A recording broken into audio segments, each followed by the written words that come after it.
Hey everyone, it's Deb here. So great to be back. It's day 5, and today we're talking about listening. I hope you've had some good insights and had a good time in the first 4 days. Excited to be here again. And we're going to talk about listening, but not in the way that you may be thinking. You might be thinking, I'm going to ask you to become a better listener. Well, we all can become better listeners, right? Let's just be honest with ourselves. But what I want to know is whether you feel like you are heard, whether you feel in your life that you're often saying that people don't listen to you, that they're not fully, deeply listening to you and trying to get to know you and understand you, and that maybe you don't feel like you have the right spaces or the people in your life who really care to hear the depths of who you are. Well, you are not alone. That's just the reality, right? But the more important question I would ask you is, do you listen to yourself? Because I think a lot of us don't. So we feel disappointed that we're not heard, but then we're also just not doing the self listening. So, how might that show up? All right. So, it might show up that you hear a true, clear answer inside of you, maybe in your heart or in your mind. Maybe it's a big old no, but you still do it anyway. You override that voice and you say yes to something that you really want to say no to. Or maybe it's the opposite. Maybe you say no to something that you really want to say yes to because maybe you feel guilty, or maybe you're not supposed to do that, or because someone else will judge you if you do that, or something like that. So, what ways do you hear a clear voice, but you don't take that voice into consideration? You just dismiss it, or you shut it down, or you override it. So that's one way.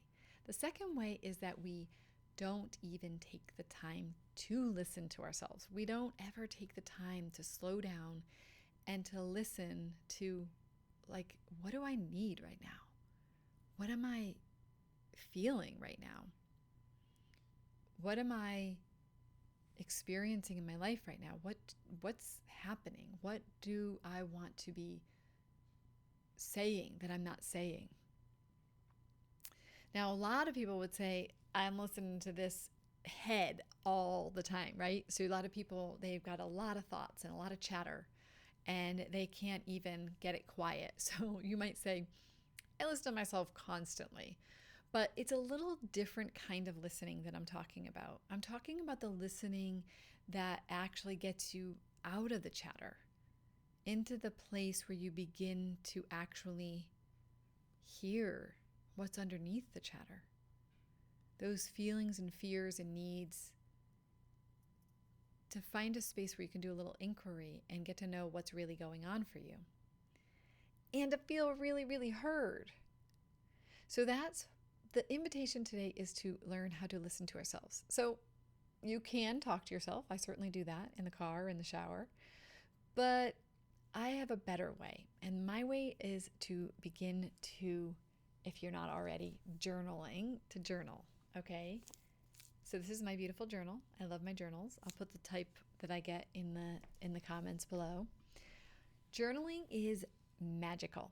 It is truly an opportunity to feel like you are heard in a deep, powerful way. You're heard by yourself. You get to know yourself better. You also get to listen to yourself. You feel that the beautiful, supportive outcomes from being heard.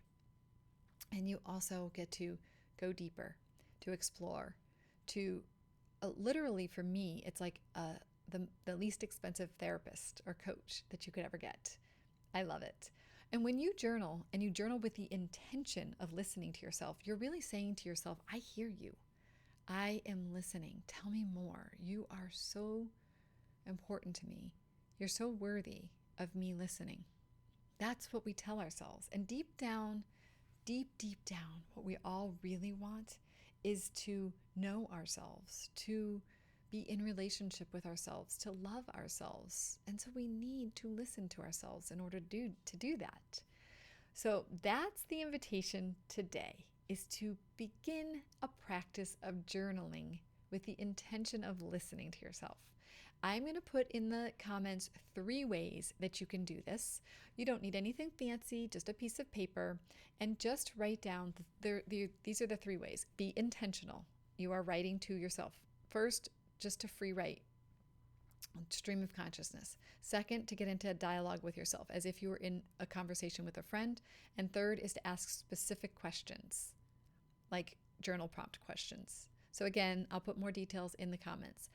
The last thing I'll say is that if you really want to mix it up, then I would encourage you to ask questions with your dominant hand and answer with your non-dominant hand and see what comes up from that. Now, after you've done it, I want you to go over to your Advent vision board, and I want you to write in an insight that you get from the writing or from the experience of hearing yourself, of listening to yourself. Thank you so much to all of you. It is today's day 5, tomorrow's day 6. We look forward to seeing you then.